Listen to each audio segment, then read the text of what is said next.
미립국한 베트남인의 행방이 아직도 묘연한 가운데 이 남성의 집에서 쪽지가 발견된 것으로 확인됐습니다.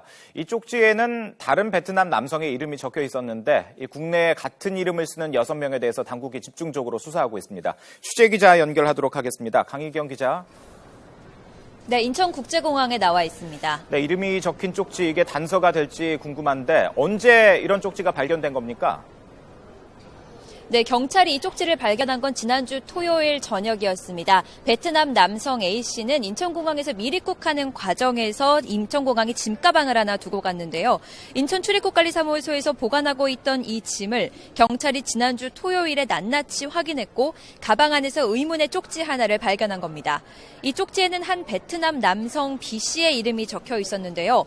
쪽지에는 B의 엄마라는 말 외엔 다른 설명이나 주소, 연락처 등은 적혀 있지 않았던 것으로 확인됐습니다. A씨의 가방에는 마약류나 위험물질이 발견되진 않았지만 옷, 속옷, 세면도구와 갖가지 베트남 음식이 발견됐습니다.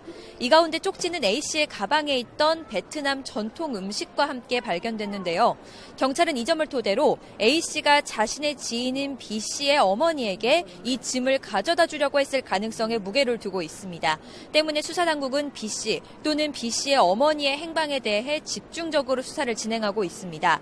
우선 출입국관리사무소가 국내에 있는 베트남인 B씨를 확인한 결과 모두 6명이 국내에 거주하고 있는 것으로 나타났는데요. 전국 출입국관리사무소가 동원돼 이들에 대한 조사를 진행하고 있지만 아직까지 큰 혐의점은 발견되지 않은 것으로 전해졌습니다. 하지만 B씨 또는 B씨의 엄마가 미입국한 A씨와 깊게 관련된 인물일 것으로 수사당국은 추정하고 있습니다. 따라서 경찰과 출입국관리사무소는 지금까지 나타난 인물들이 A씨와 관련이 있는지 더 알아보고 있는 것으로 전해졌습니다. 또 베트남 또는 국내에 B씨와 같은 이름의 베트남인이 거주하고 있는지, B씨의 엄마는 어떤 인물인지 등 이 베일에 쌓인 쪽지에 대해 수사를 더 이어갈 것으로 보입니다. 네, 이번에는 인천공항 폭발물 관련 수사 속보도 좀 알아보겠습니다. 경찰이 유력 용의자의 인상착의를 특정했다고요? 네, 그렇습니다. 경찰은 어두운 색 가방을 들고 있는 20, 30대 남성을 유력 용의자로 보고 뒤를 쫓고 있습니다. 이는 최초 신고자의 진술에 따른 건데요. 신고자는 스쳐 지나가듯 본 거라 정확히 기억나지는 않지만 폭발 의심물질을 놓고 간 사람의 특징이라면서 이 같은 인상착의를 경찰에 진술했습니다. 경찰은 이에 따라 우선 폭발물 신고 시간대 전후 1시간 정도 사이에 폭발물 의심물체가 발견된 화장실을 오간 사람을 수백 명으로 추렸습니다.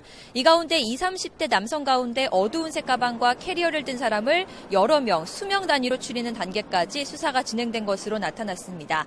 앞서 현장에서 발견된 지문 19점의 주인들이 범행과 무관한 것으로 알려지면서 수사에 난항을 겪는 것이 아니냐는 우려도 나왔는데요.